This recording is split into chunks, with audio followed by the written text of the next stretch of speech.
Student को good afternoon. UGC net Saraswati academy में आरती Verma education theory classes. आज की क्लास में हम वेदांत दर्शन के बारे में पढ़ेंगे। ठीक है, ये वेदांत दर्शन के बारे में हम आप पढ़ेंगे, जिसमें हम आपको बताएंगे वेदांत दर्शन क्या होता है और जो है पूरा टॉपिक हम अच्छे से कवर करेंगे। ये वेदांत दर्शन आपका जो है यूनिट फर्स्ट के अंतर्गत आता है। आप सभी स्टूडेंट को पता ही होगा। ठीक है, यूनिट फर्स्ट के अंतर्गत आएगा आपका। ठीक है, शैक्षणिक अध्ययन। ठीक है, आपके यूनिट है फर्स्ट यूनिट शैक्षणिक अध्ययन, जिसमें आपका प्रथम भाग है। ठीक है, या कह सकते हो प्रथम अध्याय, जिसके 4 अध्याय दिए गए हैं, जिसमें हम प्रथम अध्याय आपको पढ़ा रहे हैं। ठीक है, प्रथम अध्याय आपको हम पढ़ा रहे हैं। अब जो प्रथम अध्याय आपका है, तो प्रथम अध्याय है भारतीय दार्शनिक विचारधाराओं का योगदान। ठीक है, जो प्रथम अध्याय आपका है भारतीय विचारधाराओं का प्रथम का योगदान हो जाएगा शिक्षा दर्शन में। इसके बाद दूसरा जो आपका अध्याय आएगा, ठीक है, उसमें हम आपको पढ़ाएंगे पाश्चात्य विचारधाराओं का योगदान शिक्षा दर्शन में। ठीक है, जिसमें आप पढ़ेंगे आदर्शवाद, प्रकृतिवाद, यथार्थवाद, ये सब आप पढ़ेंगे, अस्तित्ववाद। तो इसके पहले हम आज की क्लास में बात करने वाले हैं वेदांत दर्शन के बारे में। ठीक है, और थोड़ा सा हम आपको इस्लाम दर्शन के बारे में भी बताएंगे। तो स्टार्ट करती हूँ।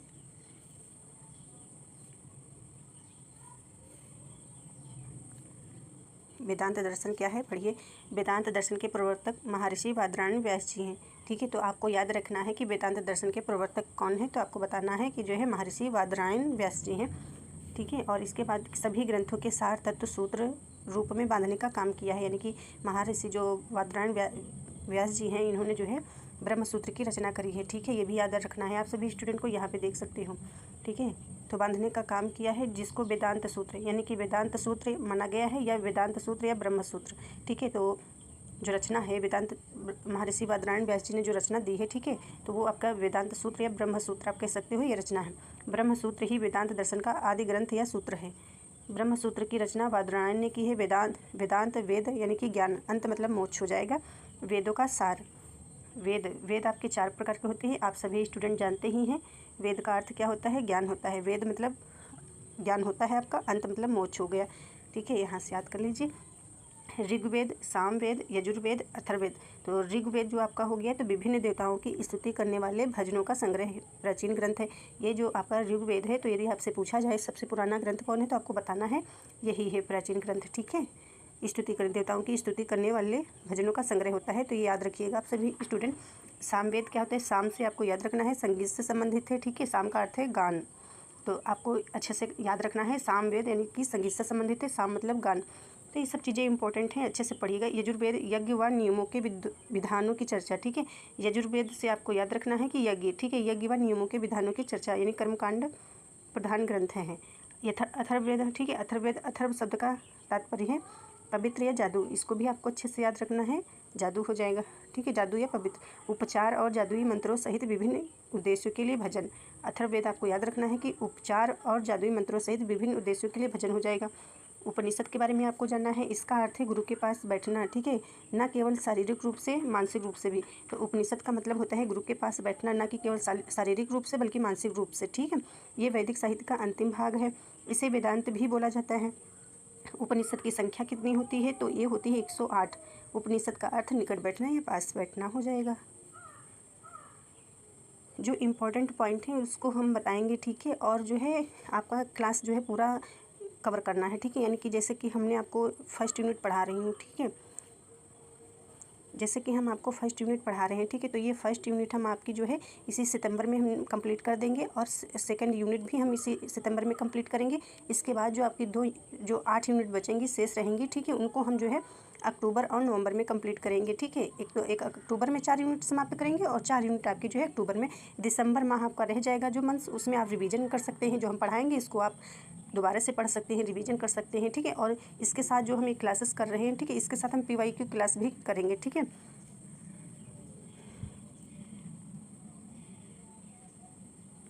तो ये वेदांत दर्शन आप पढ़ रहे हैं, तो वेदांत दर्शन, तो वेदांत के अंतर्गत मूलतः अद्वैतवाद व विशिष्ट अद्वैत संबंधी मतों का अध्ययन किया जाता है। ठीक है, विशिष्ट अद्वैतवाद, अद्वैत कह सकते हैं। तो यहाँ पे आप देखिएगा अद्वैतवाद दर्शन और विशिष्ट द्वैत और द्वैतवाद।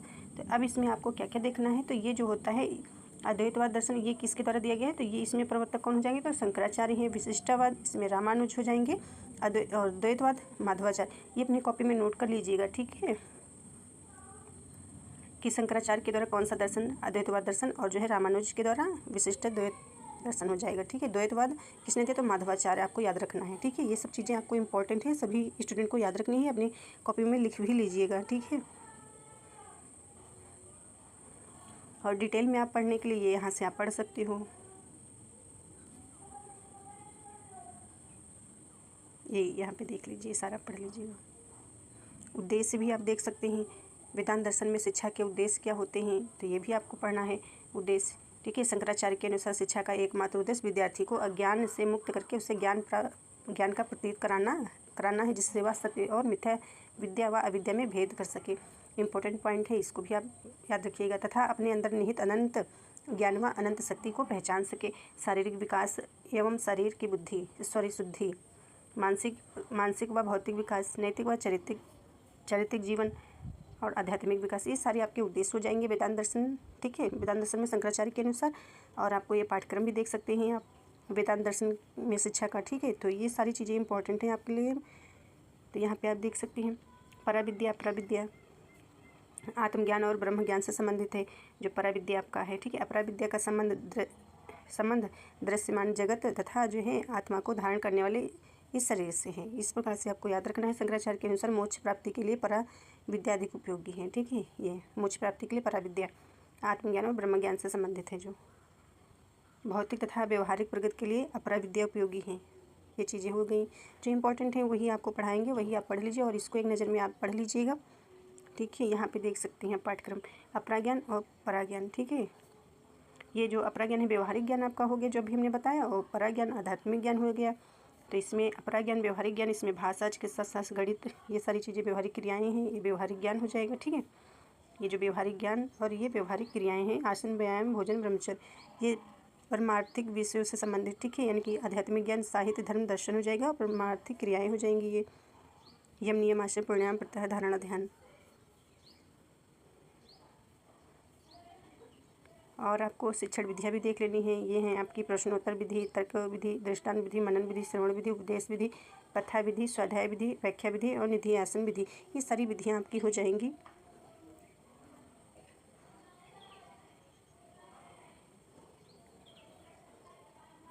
ये सारा आप पढ़ लीजिएगा, इसको इम्पोर्टेंट है पर इतना इम्पोर्टेंट नहीं है, एक बार आप पढ़ लीजिएगा बस। बाकी आपके अदर भी 9 यूनिट्स हैं। ये फर्स्ट यूनिट में हमने अभी प्रथम भाग ही आपको पढ़ा, प्रथम अध्याय ही पढ़ा रही हूँ। ठीक है, भाग कह सकते हो या अध्याय भी कह सकते हो। और इम्पोर्टेंट एक पॉइंट हम आपको बताते चलते हैं यहाँ पे, ये वेदांत दर्शन जो अभी हमने बताया ऋषि बादरायण जी ने दिया है। ठीक है, महर्षि बादरायण कह सकते हैं, व्यास। ठीक है, तो इन्होंने दिया है, जिसमें आपको जानना है कि पूर्व मीमांसा और मीमांसा भी कहते हैं। ठीक है, कहने का मतलब ये हो जाएगा आपको कि ये जो आपका है पूर्व मीमांसा या मीमांसा महर्षि जैमिनी ने दिया है। ठीक है, प्रवर्तक हैं। और जो उत्तर मीमांसा को जो है अन्य नाम से जानते हैं, वो मीमांसा हो जाएगा, सिर्फ मीमांसा। जैसे कि इस प्रकार से आप देखिए, यहाँ से ये पॉइंट्स आपको देख लेना है। ठीक है, तो उत्तर मीमांसा और वेदांत मीमांसा को जो है ऋषि बादरायण ने दिया है, लिख करके बता दें। यहाँ पे आप देख सकेंगे इस प्रकार से। ठीक है, और ये जो है पूर्व मीमांसा या जो है मीमांसा भी कहते हैं मीमांसा, तो इसको जो है ऋषि जैमिनी ने दिया है। इसको हमने आपको आस्तिक दर्शन में पढ़ा दिया है। ठीक है, जो आस्तिक दर्शन के अंतर्गत हमने आपको बताया हुआ है। इसके बाद आपको देखना है इस्लाम दर्शन के बारे में भी पढ़ लीजिए आप थोड़ा सा। इस्लाम दर्शन आपको पढ़ना है, इस्लाम धर्म दर्शन। तो इनके प्रवर्तक कौन है या कह सकते हैं संस्थापक कौन है? तो पैगंबर हजरत मोहम्मद साहब है। तो आप सभी स्टूडेंट को याद रखना है कि इस्लाम धर्म दर्शन के जो है संस्थापक कौन है, तो आपको बताना होगा कि पैगंबर हजरत मोहम्मद साहब है। ये आप ज़्यादा इंपॉर्टेंट नहीं है। ठीक है, फिर भी आपको पढ़ना है, पूछा जाए तो आपको जो है आंसर आना चाहिए। ठीक है, यदि पूछा जाए तो यहाँ पे आप स्टूडेंट देखेंगे जन्म जो है इनका कहाँ हुआ था। तो जन्म इनका जो है मक्का में हुआ था, जो 570 ईस्वी में हुआ था ईसा पूर्व। पिता अब्दुल्ला थे। ठीक है, पिता का याद रखिएगा, पिता अब्दुल्ला, माता कौन थी? अमीना थी, पत्नी खजीदा थी। ठीक है, पुत्री फातिमा हो जाएंगी। मृत्यु 8 जून 632 ईस्वी में मदीना में हुआ था। तो इतना आपको याद रखना है। दामाद जो है अली। तो कुछ पॉइंट्स आपको नोट कर लेने हैं, याद कर लेने हैं जो इंपॉर्टेंट हैं, और ये आपके लिए इंपॉर्टेंट है। प्रमुख ग्रंथ कौन कौन से हैं? तो कुरान आप सभी स्टूडेंट सुनते ही हैं, तो आपको याद रखना है कुरान जो है ईश्वरीय आदेश होता है। और हदीस क्या है? हदीस ए कुदसी। ठीक है, तो ये ईश्वरीय शिक्षा होती है, और ये हदीस ये पैगंबर की शिक्षाएं होती हैं। तो ये कुछ इंपॉर्टेंट पॉइंट्स हैं जिनको आपको याद ही रखना है, ठीक है। आपको प्रवर्तक तो आपको याद ही होना चाहिए प्रवर्तक कौन थे। और इस्लाम धर्म दर्शन पर आधारित शिक्षा के बारे में आपको जानना होगा क्या होता है। तो इस्लाम दर्शन के अनुसार शिक्षा का अर्थ कुरान में लिखा गया है इल्म या ज्ञान, जिसे पढ़ने, सीखने और व्यवहार में धारण करने से है। तो जैसे कि हम सभी आप सभी शिक्षा बोलते हैं, ठीक है। शिक्षा का अर्थ जो ज्ञान का जो शिक्षा, ठीक है। तो कुरान में लिखा गया है इल्म। शिक्षा की जगह पे जो है इस्लाम धर्म में इल्म पढ़ते हैं, ठीक है। इल्म या ज्ञान है, ज्ञान से है। ये चीज़ें याद रखनी है आपको। उद्देश्य आप देखिएगा,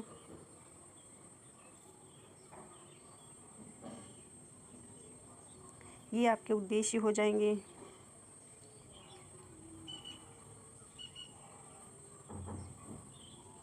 ये यहाँ पे उद्देश्य के बारे में आप देखिएगा, उद्देश्य हो गया, ठीक है। तो उद्देश्य में ज्ञान की प्राप्ति, आध्यात्मिक एवं नैतिक विकास, सामाजिक विकास, सांस्कृतिक विकास, व्यवसायिक, आर्थिक और जो है भौतिक विकास, एकेश्वरवाद, प्रबल, ये सारी चीज़ें हो जाएंगी। और आपको देखना है पाठ्यक्रम, इस्लाम दर्शन में पाठ्यक्रम आपको देखना है। तो जो पाठ्यक्रम है इसको भी आप देख लीजिए। भौतिक विषय जो होते हैं कौन कौन से होते हैं, ठीक है। और धार्मिक विषय कौन कौन से होते हैं ये भी देख लीजिए। धर्मशास्त्र, तो यहाँ पे देखिएगा भौतिक विषय इस्लाम दर्शन में देखिएगा पाठ्यक्रम से संबंधित, ठीक है। तो भाषा, साहित्य, व्याकरण, समाज विज्ञान, इतिहास, गणित, राजनीति, चिकित्सा विज्ञान, नक्काशी, भवन निर्माण, शिल्पकला, भौतिक क्रिया, एक दूसरे के साथ अच्छा व्यवहार करना, ठीक है। धार्मिक विषय अंतर्गत धर्मशास्त्र, अध्यापक, इस्लामी दर्शन और शरीयत और नसीहतें आदि हैं। धार्मिक क्रियाएं, नमाज एवं क्रियाएं, ये सारी पॉइंट्स आपको याद रखना है। धर्मशास्त्र के अंतर्गत देखना है कुरान शरीफे, हदीसें और अन्य धार्मिक ग्रंथ, और शरीयत, इस्लामी कानून। जो अभी आपने देखा है कि धर्मशास्त्र, ठीक है। तो आपने इसमें धर्मशास्त्र आपने पढ़ा तो ये हो जाएगा कुरान शरीफे, हदीसें और अन्य धार्मिक ग्रंथ। शरीयतें, ठीक है, शरीयत आपने यहाँ पे देखा तो इसका मतलब होता है इस्लामी कानून, ठीक है। ये चीज़ें पढ़ना होता है। नसीहतें, ये आपने देखा तो ये पैगंबर द्वारा दिए गए उपदेश होते हैं, ये नसीहतें इत्यादि, ठीक है। समझ में आया होगा। इसके बाद आप सभी स्टूडेंट देखिएगा इस्लाम धर्म दर्शन शिक्षण विधियाँ, ये भी इम्पॉर्टेंट है आप सभी स्टूडेंट के लिए। तो इसको भी आपको अच्छे से कवर करना है। उपदेश विधि हो जाएगा, भाषण विधि या व्याख्यान विधि हो जाएगा, तर्क विधि, पुस्तक अध्ययन विधि, और इस्लाम में शिक्षा को, ठीक है, यानी कि इस्लाम में शिक्षा को ये याद रखना है इल्म या ज्ञान कहते हैं। जैसे कि आप सभी शिक्षा बोलते हैं तो जो इस्लाम धर्म के अंतर्गत जो स्टूडेंट हैं या कह सकते हैं जो दर्शन जो कैटेगरी में आते हैं वो लोग जो है इल्म या ज्ञान कहते हैं, ठीक है। यानी कि शिक्षा को इल्म या ज्ञान कहा जाता है, कहते हैं। गुरु को जो है उस्ताद बोलते हैं, ठीक है। गुरु को जो है उस्ताद बोलते हैं, विद्यार्थी को शागिर्द बोलते हैं। ये कुछ इंपॉर्टेंट पॉइंट है जो आप सभी विद्यार्थियों के लिए इंपॉर्टेंट है और इसको नोट भी कर लीजिएगा, इम्पोर्टेंट, ठीक है। ये यहाँ से देख सकते हैं आप, ये इतने पॉइंट्स जो हैं इस्लाम दर्शन में, ठीक है। यानी कि इस्लाम दर्शन में जो है शिक्षा को इल्म या ज्ञान बोला जाता है, गुरु को जो है उस्ताद बोला जाता है, विद्यार्थी को शागिर्द बोला जाता है। ये मुख्य पॉइंट्स हैं, आप नोट कर लीजिएगा। और इसके जो है बाद हम अगली क्लास लेकर के आएंगे। अगली क्लास में हम आपको पढ़ाएंगे कि ये यूनिट फर्स्ट के ही अंतर्गत, ठीक है। यूनिट फर्स्ट शैक्षणिक अध्ययन आप सभी स्टूडेंट को पता है। इसमें 4 भाग होते हैं, ये भी हमने बताया है, जिसमें प्रथम भाग हम आपको पढ़ा रहे हैं, ठीक है। और इसके बाद जो प्रथम भाग आपका कंप्लीट हो गया है और इसके बाद सेकंड जो है अध्याय लेकर के आएंगे, भाग या अध्याय कह सकते हो। तो सेकंड अध्याय हम जो पढ़ाएंगे उसमें हम आपको बताएंगे पाश्चात्य विचारधाराओं का जो है पाश्चात्य विचारधाराओं का जो है शिक्षा दर्शन में योगदान, ठीक है। तो हम ये पढ़ाएंगे जिसमें आपको आदर्शवाद, प्रकृतिवाद, यथार्थवाद, यही सब हम आपको पढ़ाएंगे, ठीक है। जितने भी आपके पाश्चात्य दर्शन में जो है विचारधाराओं का योगदान रहा है, ठीक है। और इसके पहले हमने आपको जो पढ़ाया वो आप सभी स्टूडेंट ने देखा है। भारतीय दर्शन विचारधाराओं का योगदान में शिक्षा का जो है शिक्षा दर्शन में जो है महत्व जो है, ठीक है। सारे हमने आपको विचारधाराओं के योगदान हमने पढ़ा दिया है और आप सभी स्टूडेंट को समझ में भी आया होगा। थैंक यू, मिलते हैं अगले क्लास में।